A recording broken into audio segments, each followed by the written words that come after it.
श्रोता प्रेमियों, मैं राम सागर शास्त्री आप लोगों के समक्ष रखने जा रहा हूं एक प्रसंग, नल नील का जन्म। देखिए, एक बार गंधर्व लोक में एक अप्सरा हुई जिसका नाम घृतार्ची था।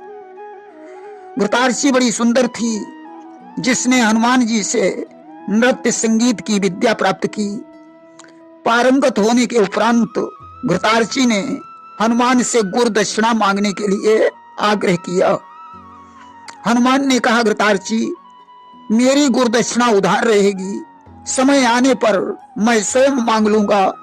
अस्तु घृतार्ची का विवाह विश्वकर्मा के साथ हो गया।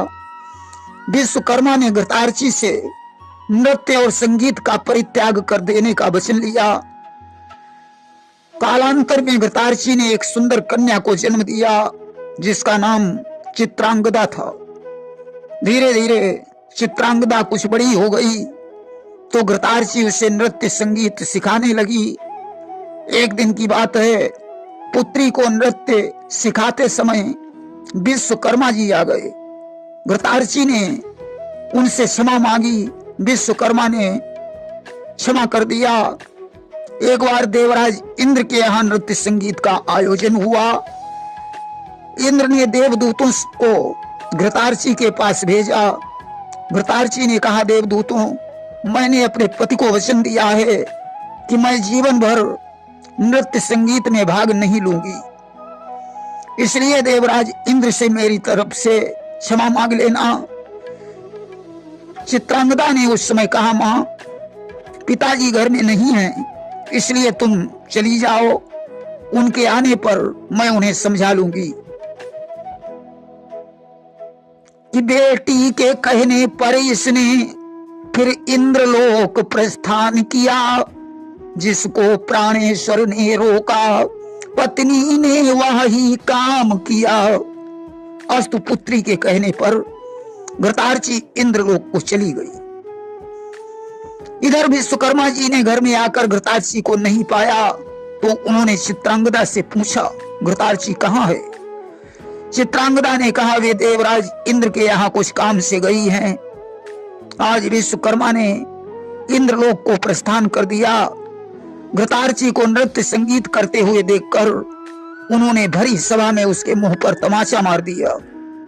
इस बात पर इंद्र को भी क्रोध आया, परंतु पति पत्नी के मामले में उन्होंने हस्तक्षेप नहीं किया। विश्वकर्मा ने घृतार्ची से कहा, मैं आज से तुम्हारा परित्याग करता हूं, अब तुम्हारे जी में आए वह तुम कर सकती हो। पत्नी का परित्याग करके विश्वकर्मा वापस लौट आए। इधर घृतार्ची को अत्यंत दुख हुआ।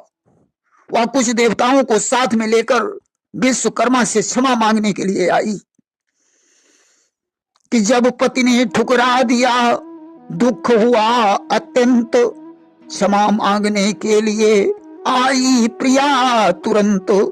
विश्वकर्मा ने घृतार्ची से कहा, अब तुम्हें क्षमा मांगने की जरूरत नहीं है, तुम आजाद हो, इंद्रलोक जाओ, नाचो गाओ, हमारे तुम्हारे बीच में कोई नाता नहीं है। घृतार्ची वापस लौट गई। इधर ऋतिकध्वज को यह बात मालूम हुई। उन्होंने विश्वकर्मा को डांटा फटकारा कि तुमने देवताओं का अपमान करके अच्छा नहीं किया। विश्वकर्मा ने क्रोधावेग में आकर ऋतिकध्वज पर अपनी गदा चला दी। अस्तु उन्हें क्रोध आ गया और उन्होंने विश्वकर्मा को श्राप दे दिया कि तम की ऋतिकध्वज दीनो श्रापा, और बानर हो आपने ही पापा। ऋतिकध्वज ने कहा, तुम बंदर की तरह उछल रहे हो, जाओ मैं तुम्हें श्राप देता हूं, बंदर हो जाओ। अब विश्वकर्मा का होश ठिकाने आ गया। उन्होंने कहा, मुनिवर, अब मेरा उद्धार कैसे होगा? ऋतिकध्वज ने कहा, जब तुम्हारे यहाँ संतान का जन्म होगा तब तुम्हारा उद्धार हो जाएगा। कि जब तुम्हार हुई है संताना, और तब तुम करी हो स्वर्ग पयाना। अस्तु विश्वकर्मा का जन्म अंजन प्रदेश में मुक्ति वानर के रूप में हो गया। उनके हृदय में भयानक क्रोध भरा हुआ था।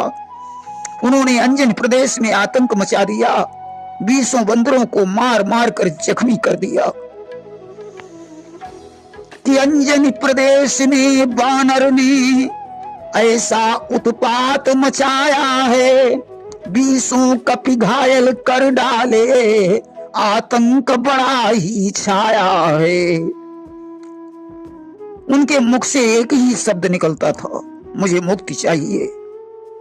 एक दिन भगवान शंकर के दरबार में जब वे मुक्ति मांग रहे थे, तभी हनुमान ने वहां पहुंचकर विश्वकर्मा के शीश पर गदा मारी। विश्वकर्मा बेहोश हो गए। होश आने पर वे भगवान शंकर की तपस्या करने लगे। उधर हनुमान जी ने घृतार्ची से गुरु दक्षिणा देने के लिए कहा। उसने कहा, प्रभु मांगो, क्या चाहिए? और बोले बेहसी तब ही हनुमाना कि मृत्यु लोक मोह करऊ पयाना। हनुमान ने कहा, देवी तुम्हें मृत्यु लोक में चलना होगा। आज जामवंत की सहायता से हनुमान ने पंच तत्वों का विधान करके घृतार्ची को पृथ्वी पर उतारा।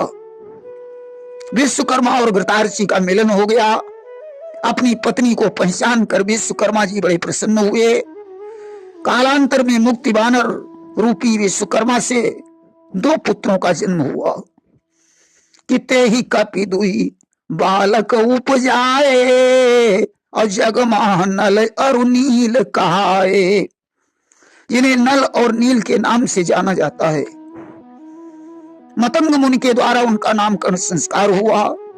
बच्चों को जन्म देने के बाद विश्वकर्मा का उद्धार हो गया।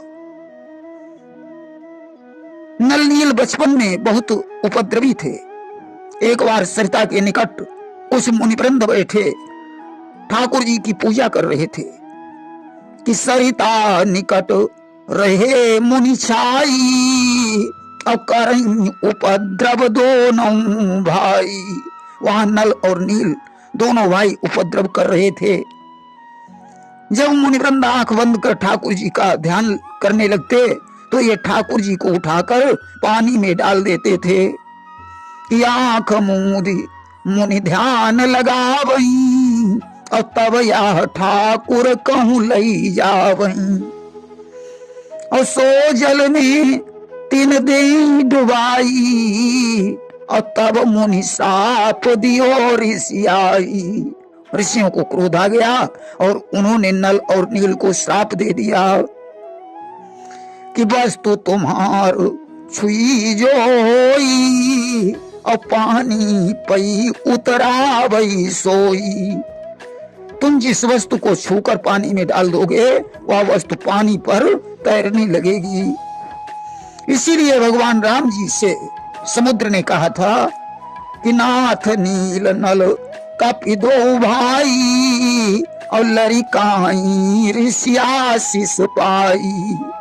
प्रभु आपकी सेना में नल नील नाम के 2 बंदर हैं जिन्हें ऋषियों ने आशीर्वाद दिया है, और तिनके परस किए गिरि भारे, और तरी हैं जलधि प्रताप तुम्हारे।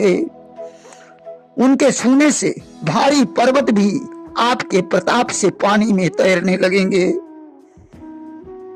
उनके जरिए से पुल बनवाकर आप समुद्र पार हो जाइए। प्रेम से बोलिए वृंदावन बिहारी लाल की जय।